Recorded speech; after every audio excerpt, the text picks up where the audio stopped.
versículos 3 a 5. Assim diz a palavra do Senhor. Versículos 3 e 4. Eu farei a primeira leitura, depois vocês leem comigo. Assim diz a palavra de Deus. Bendito seja o Deus e Pai de nosso Senhor Jesus Cristo, o Pai de misericórdias e Deus de toda consolação. É Ele que nos conforta em toda a nossa tribulação, para podermos consolar os que estiverem em qualquer angústia, com a consolação com que nós mesmos somos contemplados por Deus. Leiamos todos. Bendito seja o Deus e Pai de nosso Senhor Jesus Cristo, o Pai de misericórdias e Deus de toda consolação. É Ele que nos conforta em toda a nossa tribulação, para podermos consolar os que estiverem em qualquer angústia, com a consolação com que nós mesmos somos contemplados por Deus. Pai, exalta o nome do Cordeiro, enquanto ouvimos a mensagem desta noite. Pai, como, ó Deus, teu filho Billy Graham, que pregou para milhões de pessoas, dizia antes de pregar todas as vezes, num estádio cheio de milhares, que queria estar escondido de trás da tua cruz. Também, Deus, eu quero estar escondido de trás da cruz do Cordeiro de Deus, para que ele brilhe, para que a sua justiça apareça, para que a sua glória resplandeça, e para que teu povo tenha segurança de que está aqui nesta noite, não para ouvir, ó Deus, ó Pai, meramente uma mensagem motivacional, mas estão aqui para ouvir a palavra do próprio Deus. Deus, então perdoa os pecados de quem ouve e de quem prega. Ó Deus, e que nada tome a glória do Cordeiro de Deus que tira o pecado do mundo nessa hora. Que Cristo apareça nessa mensagem como grande Salvador, vencedor, glorioso Senhor que é. E que nosso coração, ao olhar para tão poderoso Deus e grande Salvador Jesus Cristo, seja consolado, ó Deus, por ouvir sua voz, porque como cantamos, não queremos nada mais do que escutar sua voz. Tem misericórdia de nós e fala-nos, nós te pedimos em nome de Jesus, para a glória de Jesus. Amém. Assentai-vos, irmãos.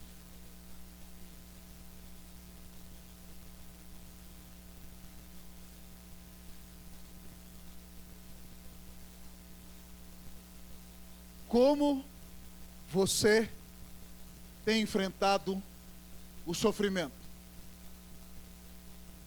Como você tem enfrentado o sofrimento? Muitos se desesperam a ponto de querer arrancar os seus cabelos, ou saem gritando desesperados como se Deus não existisse. Outros ficam tão dominados pela ira e irados com Deus a ponto de quase dizer-lhe: o Senhor não tinha o direito de me fazer isso ou me permitir passar por tal situação. Outros experimentam uma experiência de tal desamparo que não conseguem ver um prato de comida e mergulham no alimento como se ele fosse a salvação de sua alma. E são enganados pelo Deus da gula, que não vai salvá-los nem livrá-los da adversidade. Já outros, queridos amigos e irmãos, esquecem do grande Deus que tem e se deixam abater em seu ânimo, e são então assolados, desolados, estiolados pela depressão e pela angústia. Mas eu quero perguntar para você nessa noite: como você tem reagido diante da aflição? Como você tem enfrentado o sofrimento? Nessa carta, o apóstolo Paulo, queridos irmãos e amigos, nos escreve acerca de seu ministério. Os coríntios questionam seu apostolado, e ele vem provar por meio da carta que ele, como plantador daquela igreja, verdadeiramente é um fiel apóstolo de Jesus. E dentre muitas coisas que ele apresenta na carta, ele apresenta o imenso sofrimento que teve em todo o seu ministério para pregar o evangelho. Paulo, querido, foi enjaulado na prisão. Paulo foi açoitado. Paulo viu-se naufragado. Paulo por cobras foi picado. Paulo foi esbofeteado. Paulo foi envergonhado. Paulo foi destroçado. Mas em todo o tempo da angústia sabia que o seu rei Jesus estava ao seu lado. e que nada na sua vida acontecia por acaso. Ao olhar para esse bendito testemunho do apóstolo nessa carta, o Senhor vem nos ensinar nesta noite como enfrentar o sofrimento. Como enfrentar o sofrimento. Eu não sei como está o seu coração, eu não sei por que angústias você pode estar passando, mas eu sei que o Deus eterno, ao colocar essa mensagem no meu coração, tem algo precioso para falar com você. Então nessa noite escancare bem os portões da sua mente, abra bem as janelas do seu coração, porque o grande Deus da Bíblia, que deu Jesus seu Filho para nos salvar, vai nos ensinar como enfrentar o sofrimento. Como enfrentar o sofrimento? Em primeiro lugar, o Senhor nos manda o seguinte: lembre-se de quem Deus é. Como enfrentar o sofrimento, pastor?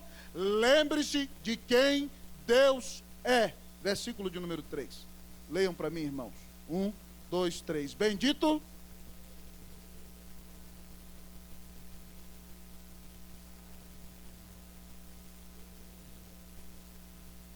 Paulo começa com a palavra de louvor. Bendito. Louvado. Gratidão. A palavra no grego é a palavra de onde vem a nossa palavra elogio, que significa boa palavra. Ele está dizendo: Deus, eu quero falar bem de Deus para Deus. Eu quero agradecer ao Senhor. E ele diz por quê? Porque Ele é o Deus e Pai de nosso Senhor Jesus Cristo. Se você estiver enfrentando uma grande aflição, lembre-se de quem Deus é. E Paulo diz que Deus é o Pai de nosso Senhor Jesus Cristo. Sabe o que significa isso? Que esse Deus é aquele Deus que amou ao mundo de tal maneira que deu o seu Filho unigênito, para que todo aquele que nele crê não pereça, mas tenha vida eterna. O fato de que Deus é o Pai de Jesus Cristo significa que esse Deus é o Deus que arquitetou um plano eterno para salvar seu povo, e permitiu então que a segunda pessoa da Trindade, que é um com o Pai, se fizesse homem sem deixar de ser Deus, e vivesse nesse mundo cheio de pecados, em plena obediência, para que em obediência passiva, sendo cravado na cruz, recebesse a ira de Deus no teu lugar e no meu, para que nós não precisássemos receber a ira eterna, mas porque Cristo, havendo sido rejeitado, nos deu a bênção de sermos amados. Havendo sido desprezado, nos deu a bênção de sermos por Deus adotados. O fato de que Deus seja o Pai de nosso Senhor Jesus Cristo significa que Deus é o grande arquiteto, o grande autor, o grande projetista da sua e da minha salvação. Se você está enfrentando um grande sofrimento, preste atenção. O seu Deus deu o único filho dele numa cruz para pagar os teus pecados, e esse filho ressuscitou e está sentado à destra do Pai, e virá para buscar aqueles que são seus no último dia.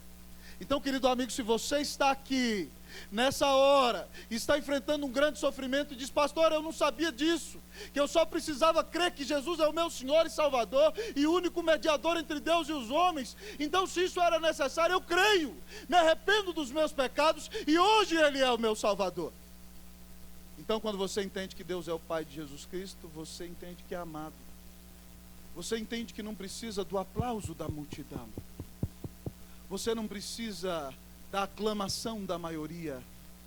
Você não precisa de ser servido por todos, porque você é amado. Deus deu o Filho dele na cruz por você. Como enfrentar o sofrimento? Lembre-se de quem Deus é. Deus é um Pai Salvador, o Pai de Jesus que morreu na cruz por você. Mas Ele não só é o Pai de Jesus, diz o texto que bendito seja o Deus e Pai de nosso Senhor Jesus Cristo, o Pai de misericórdias. Deus é o Pai das misericórdias. Sabe o que significa misericórdia, Júlio César? Significa Deus não te dar aquilo que você merece. Significa literalmente Deus ter compaixão de você. Significa que você merecia a ira eterna de Deus contra o seu pecado.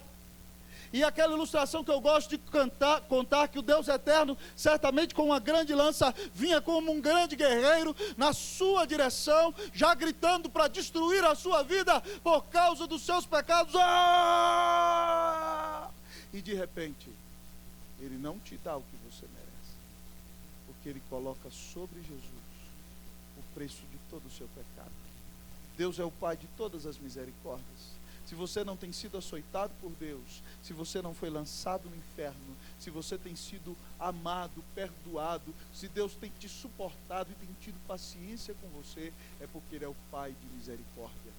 Deus coloca o coração na sua misericórdia. A ideia dessa palavra misericórdia no idioma da Bíblia significa literalmente um afeto entranhável, um amor que sai do âmago, do útero, da parte mais intrínseca do seu ser.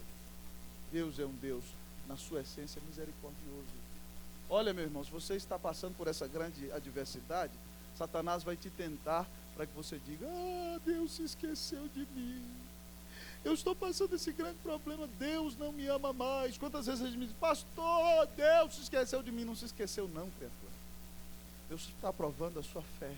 Ele é o Pai de misericórdias. Mas o texto diz que além disso, além de ser o Pai de nosso Senhor Jesus Cristo e o Pai de misericórdias, diz o texto que Ele é o Deus de toda consolação. O Deus de toda a consolação. Preste atenção, Ele não é o Deus que te consola só no dia que você está com dor de barriga. Ele não é o Deus que só te consola no dia em que você perdeu o emprego. Ele não é o Deus que te consola só no dia em que alguém que você amava traiu a sua confiança. Ele não é o Deus que te consola só naquele dia em que você foi magoado pelo seu melhor amigo. Ele não somente te consola no dia em que você abriu aquele exame terrível e estava escrito que era câncer. Não, Ele é o Deus de toda a consolação. E é interessante que a palavra no grego usada para consolação significa aqui, literalmente, colocar-se ao lado de. Deus é o Deus que na sua aflição vem e se coloca ao seu lado. É o Deus que te abraça, é o Deus que chega junto. É o Deus que caminha com você. Deus te consola, irmão, na sua aflição. Deus não te abandona, Ele está ao seu lado. A ideia da metáfora é que Deus te abraça, Ele te carrega no colo, Ele é o seu advogado, Ele é o seu consolador, Ele é o seu companheiro, Ele é o Pai, Ele é a fonte de qualquer consolo que exista. Se você verdadeiramente receber um bom consolo, através de alguém, esse consolo veio do Pai, de toda a consolação. Ele é a fonte de todo consolo. Que bênção maravilhosa, amados irmãos. Esse Deus é aquele Deus de quem João disse em 1 João 4,8, Deus é amor. Esse Deus é aquele Deus de quem Paulo falou em Romanos 5,8, mas Deus prova o seu próprio amor para conosco, pelo fato de haver Cristo morrido por nós, sendo nós ainda pecadores. Esse é o Deus que ama você. Preste atenção, na sua aflição, Satanás vai tentar fazer você questionar a bondade de Deus. Satanás vai tentar fazer você pensar que Deus está longe. Satanás vai querer mostrar-se a você como mais poderoso do que Ele é, mas Ele não é nada diante de Jesus. Lembre-se de quem Deus é. Lembre-se de que Ele é o Pai que deu Jesus por você. Lembre-se que Ele tem tido misericórdia e perdoado a sua vida. Lembre-se que Ele te deu o Espírito Consolador que está com você todos os dias, te consolando e animando o seu coração a cada momento. Como enfrentar o sofrimento? Lembre-se de quem Deus é. Irmãos, das 2 vezes que nós fomos aos Estados Unidos com o Heitor, que está ali na galeria, com a Cris, diácono dessa igreja, nós fomos muito bem recebidos. Na primeira vez só na casa do pastor Robert Dick e depois também na Flórida. Mas um dia nós estávamos no shopping comprando e a esposa do pastor, dona Mary Dick, que já esteve aqui, sentou mais ou menos ali, foi nos buscar. E tinha acontecido algum imprevisto e ela, muito educada, muito piedosa, muito cristã, se excusava conosco naquele momento. E de repente ela disse um versículo que eu lembrei lá da minha infância. Ela disse: olha, as coisas não acontecem sempre da maneira que a gente quer, mas eu sempre digo ao meu marido Bob, que um versículo maravilhoso da Bíblia é aquele que diz assim: sabemos que todas as coisas cooperam para o bem daqueles que amam a Deus, daqueles que são chamados segundo o seu propósito. Aí ela falava Romans 8:28, né? E aí ela olhava para mim e perguntou: Romans 8:28, do you remember, guy? Você, Romanos 8:28. E quando ela falou aquele versículo, irmãos, eu me lembro das minhas memórias de infância.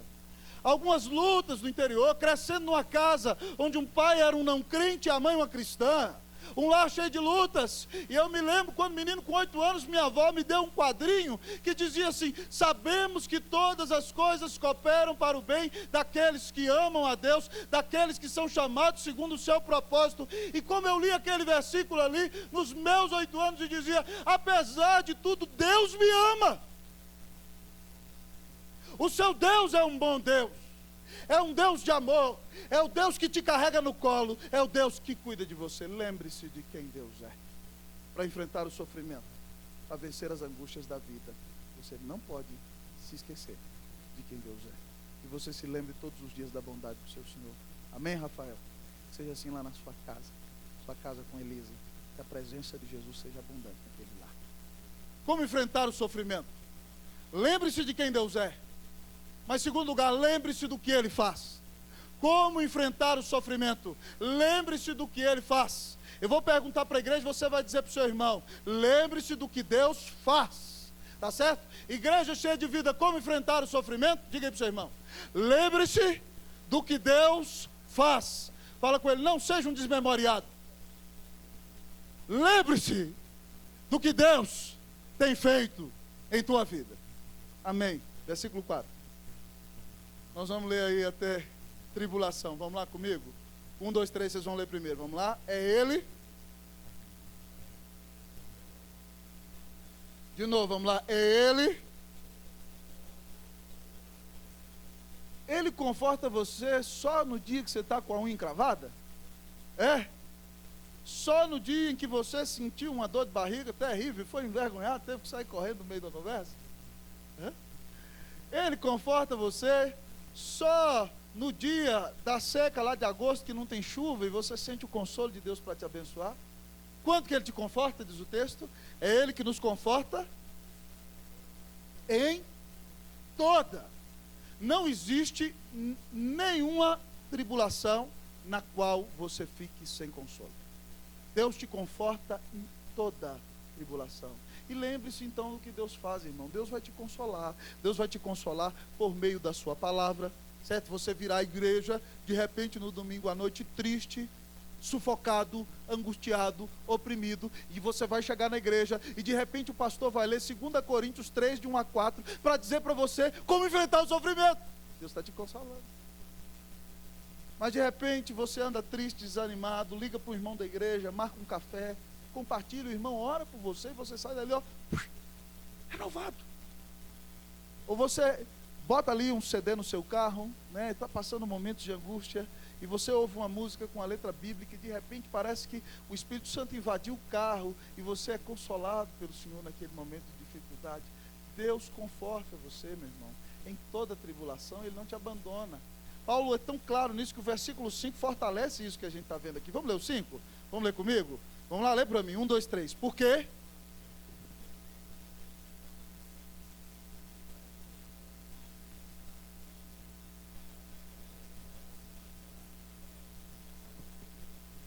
O que Paulo está dizendo? Paulo está explicando para aqueles coríntios que ele não está brincando de evangelho.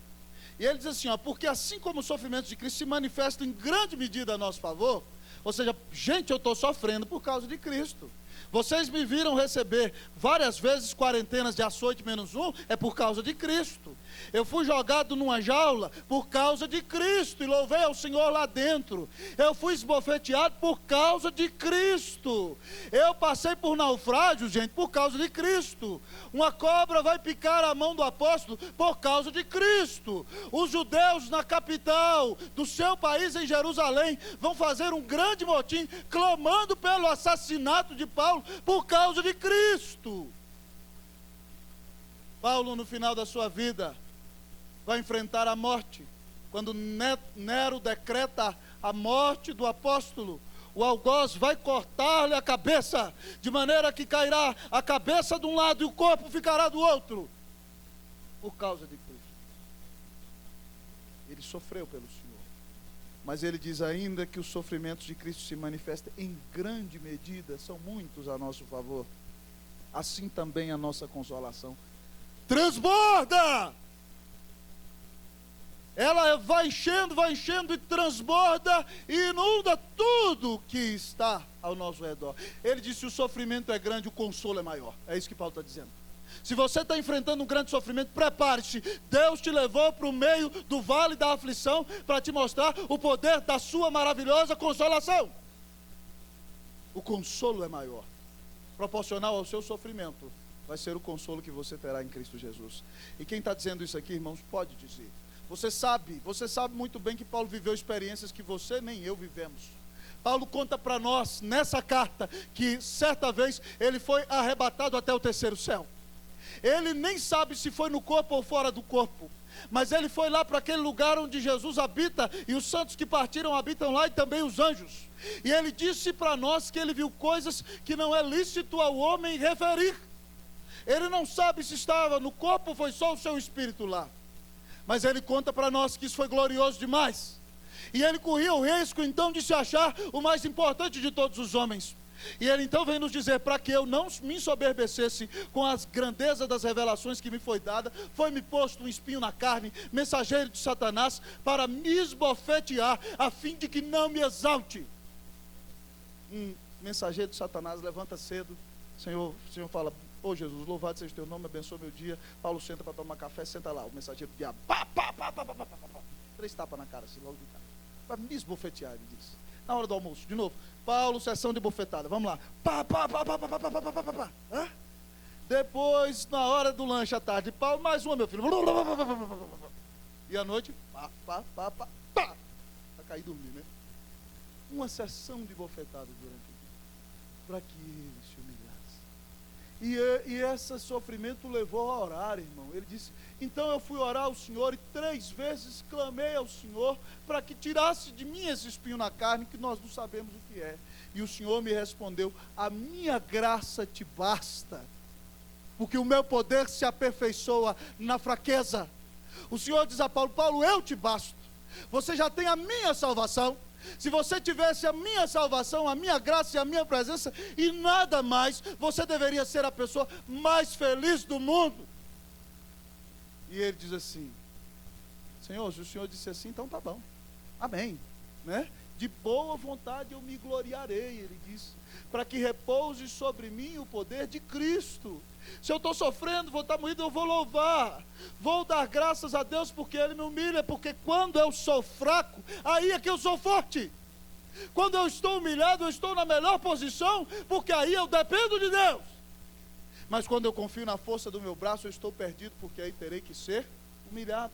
Preste atenção, irmão, se você está passando por angústias e aperto, louve a Deus, porque nesse momento você entende quem você é, você entende que não é nada sem o Senhor, você entende que precisa da graça de Deus na sua vida, você corre para os braços do Senhor em oração, e você entende que sem Ele você nada pode fazer. Quando você está soberbo demais, está se achando demais, Jesus pega na sua mão e fala assim: vamos dar um passeio no deserto. E aí você começa a entender a realidade. Muitas vezes você está muito cheio de si, muito soberbo, você ficou muito rico, tem muita coisa, é alguém super humano, alguém que está assim acima do nível, da média, o rei da cocada preta, e de repente então, Jesus vem e fala assim: vamos dar um passeio no deserto. E aí você se lembra de quem você é. Aí você fala: Senhor, tem misericórdia de mim. E o Senhor nem sempre tirou o espinho, mas diz: eu estou com você, filho, eu não abro mão de você, eu vou te consolar, eu vou estar ao seu lado. É por isso que Davi disse: ainda que eu ande pelo vale da sombra da morte, eu não temerei mal nenhum, porque tu estás, a tua vara e o teu cajado me consolam. Deus te consola, Deus te defende, Deus te protege, Deus te abençoa, Deus te acompanha. Lembre-se do que Deus faz. Aquele que não poupou o seu próprio filho, não nos dará graciosamente com Ele todas as coisas. Deus cuida de você, meu irmão. Deus cuida da sua vida. Ele te carrega no colo. Como enfrentar o sofrimento? Lembre-se de quem Deus é. Lembre-se do que Deus faz.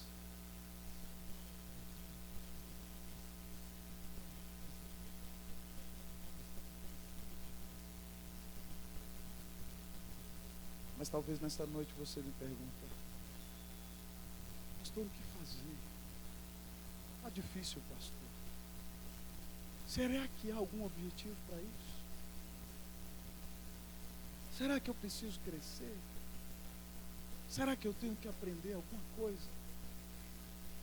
E a nossa pergunta continua: como enfrentar o sofrimento? E o Senhor te diz em último lugar nessa noite: lembre-se que há propósito. Lembre-se que há propósito. Como enfrentar o sofrimento? Lembre-se que há propósito. Diga para você mesmo: eu preciso me lembrar que Deus tem propósitos. Versículo de número 4. Leiamos todos esse versículo numa só voz.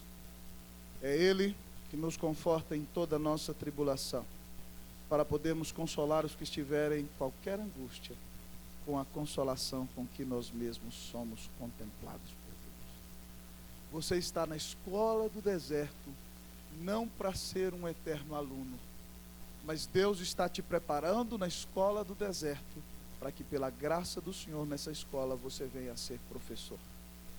O texto diz que o Senhor te conforta em toda tribulação com um propósito. Qual é? Para você poder consolar a outros que estiverem em qualquer angústia, com a mesma consolação que você recebeu, foi contemplado por Deus. Quando você está enfrentando um momento de grande angústia, Ivan, e de repente o próprio Deus eterno, com a sua palavra, vem ao seu encontro, fala com você, você é consolado pelo Senhor, você recebe o refrigério do céu, você ouve o Senhor dizer: vinde a mim todos vós os que estáis cansados e sobrecarregados, e eu vos aliviarei, e Ele te dá alívio. E de repente, Daniel, você recebe o perdão, a restauração, a cura, a alegria, a esperança, a vitória, a conquista dos sonhos do Senhor. Então você tem, Davi, experiência na prática do que Deus faz. Você recebeu o consolo de Deus. E quando o outro então estiver sofrendo diante de você, passando por grande angústia, passando por uma grande aflição, talvez dizendo: agora eu vou perder a fé, agora eu tropecei de uma maneira tal que Deus vai me lançar fora, agora não tem mais jeito, agora não há mais perdão. Você que é pecador e foi consolado, restaurado, renovado, perdoado, curado pela palavra do Senhor, você vai falar: não há impossíveis para Deus. Não há pecador tão sujo que o Senhor não possa perdoar. Não há coração tão duro que o Senhor não possa quebrantar. Não há situação tão difícil que Jesus não possa restaurar. Você foi consolado por Deus, e aí então você vai ser instrumento para consolar a outros. Que bênção maravilhosa. Irmãos, no ano de 2003, com Cleusa, nós perdemos o nosso primeiro filho na cidade de Santiago do Chile, no meio da gravidez. Aquela situação foi muito triste para mim. Nós estávamos num campo estrangeiro, longe de casa, longe dos pais, numa cultura diferente. Quem já viveu em outra cultura sabe que morar em outra cultura é ter a experiência da humilhação.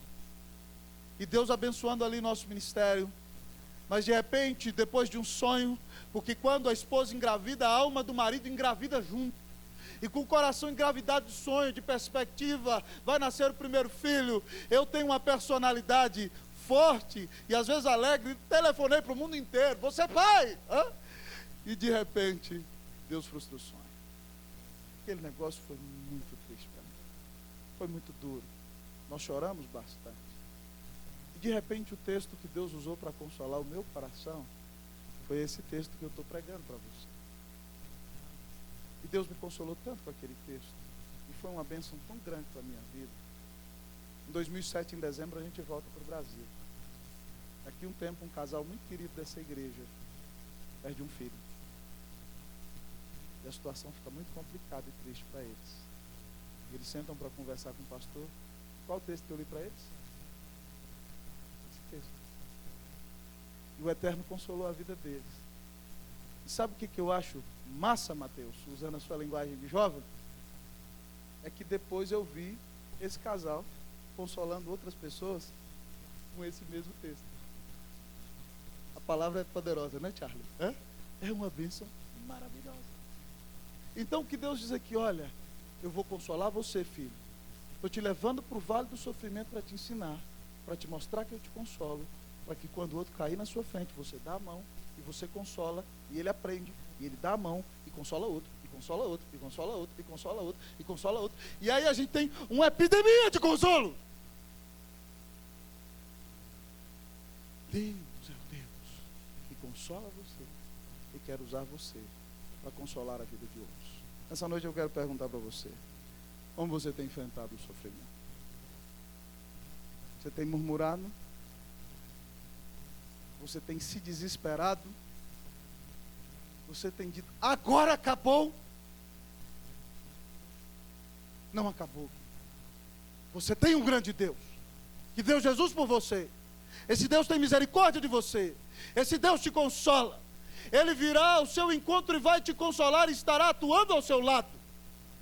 E Ele está preparando você para ser um instrumento nas mãos do Redentor, para levar o consolo de Deus aos outros corações. Que você aprenda a reagir corretamente diante do sofrimento, olhando para Deus, percebendo a atuação do Espírito de Deus na sua vida e dizendo: Senhor, eis-me aqui, prepara-me para tudo aquilo que o Senhor quer realizar. Que Deus te dê vitória sobre o sofrimento, em nome de Jesus, para a glória de Jesus.